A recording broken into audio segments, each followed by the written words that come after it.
One knock two. They run.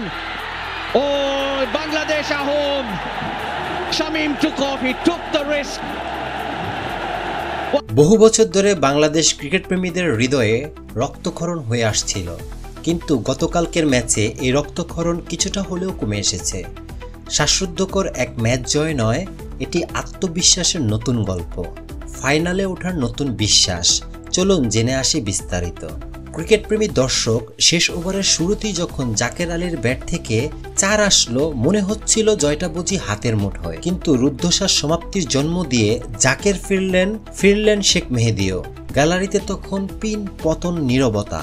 9 বছর আগের বেঙ্গালুরের মাত্র 3 বলে 2 রান না নেওয়ার দুঃস্বপ্ন যেন ফিরে আসছে দুবাইয়ে। ঠিক তেমনি ক্রিকেট প্রেমীদের হার্টবিট বাড়ছিল আর নিঃশ্বাস বন্ধ হয়ে আসছিল, কিন্তু তা হতে দিলেন না শামীম পাটোয়ারি। নাসুম আহমেদ বল ছোঁয়ার সাথে সাথে অপোজিট প্রান্ত থেকে রিস্ক নিয়ে 1 রানের সুতোয় বাংলাদেশকে ছিনিয়ে আনলো এক অবিশ্বাস্য জয়। অথচ ম্যাচের শুরুটা মোটেও এমন ছিল না। টস হেরে ফিল্ডিংয়ে নেমে প্রথম পাওয়ার প্লেতেই লঙ্কানরা তুলে ফেলেছিল 53 রান। এরপর দাসুন সানাকার এক বিধ্বংসী ইনিংসে শ্রীলঙ্কা যখন 168 রানের পাহাড় গড়ে বসল, তখন বুকটা ছেদ করে উঠেছিল সবার। শেষ 14 ওভারের মধ্যে 13 বারে যে 165-র বেশি রান তাড়া করে বাংলাদেশ হেরেছে। তার ওপর ব্যাটিংয়ে নেমে তানজিন হাসান তামিম যখন রানের খাতা খোলার আগেই বিদায় নিলেন, মনে হচ্ছিল আবুধাবির পুরনো দুঃস্বপ্নই বুঝি আবার ফিরে এলো। কিন্তু না, এবার ফিরে এলো না, কারণ আজ যেন অন্য এক বাংলাদেশ, যে দলটা মাঠে নেমেছে লড়তে, জিততে। আর সেই লড়াইয়ের সবটুকু শক্তি জুগিয়েছেন 2 তরুণ, 2 অবিসংবাদী নায়ক, সাইফ হাসান আর তাওহিদ হৃদয়। ক্রিকেট বিশ্লেষকরা বাজি ধরেছিলেন এই ম্যাচে সাইফ নয়, তার বদলে দরকার ছিল পারভেজ হোসেন ইমনকে। সম্ভাবনা রয়েছে। আমি মনে করি এই সম্ভাবনার ম্যাচে বাংলাদেশে 11 সিলেকশন এন্ড অ্যাপ্রোচ ঠিক করাটা খুব বেশি গুরুত্বপূর্ণ। 11-এ আমি যেভাবেই হোক, I want Parvez Hossain Emon. Opening এ আমি তানজিদ তামিমের পার্টনার হিসেবে ইমনকেই দেখতে চাই। কিন্তু সেই সকল সমালোচনার জবাব যেন একাই দিলেন আজকের রাতের রাজা সাইফ হাসান।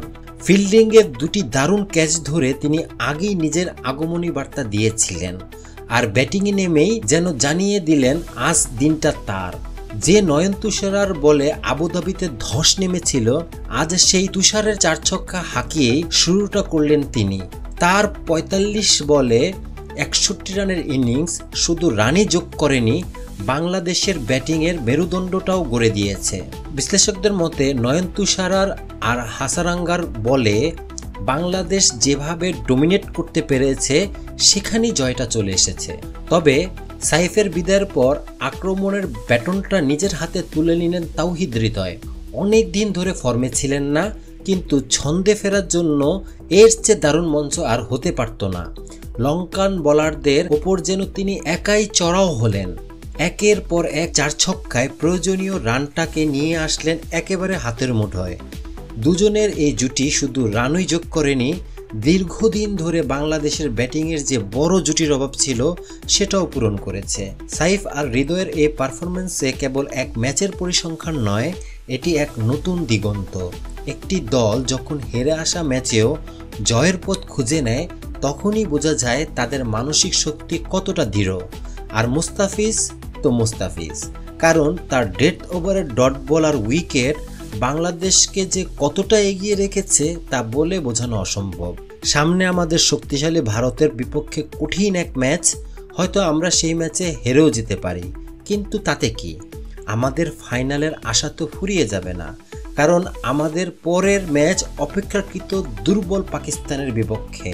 তাই এই জয়টা শুধু এক ম্যাচের ফল নয়, এটা ফাইনাল খেলার স্বপ্ন দেখার এক নতুন উপলক্ষ। এই আত্মবিশ্বাস, এই মানসিকতা নিয়ে বাংলাদেশ ফাইনালে খেলুক, এই প্রত্যাশাই রইলাম। অবশ্যই আমাদের চ্যানেলটিকে সাবস্ক্রাইব করে যাবেন। Mohammad Shahjalal, trending news, Dhaka.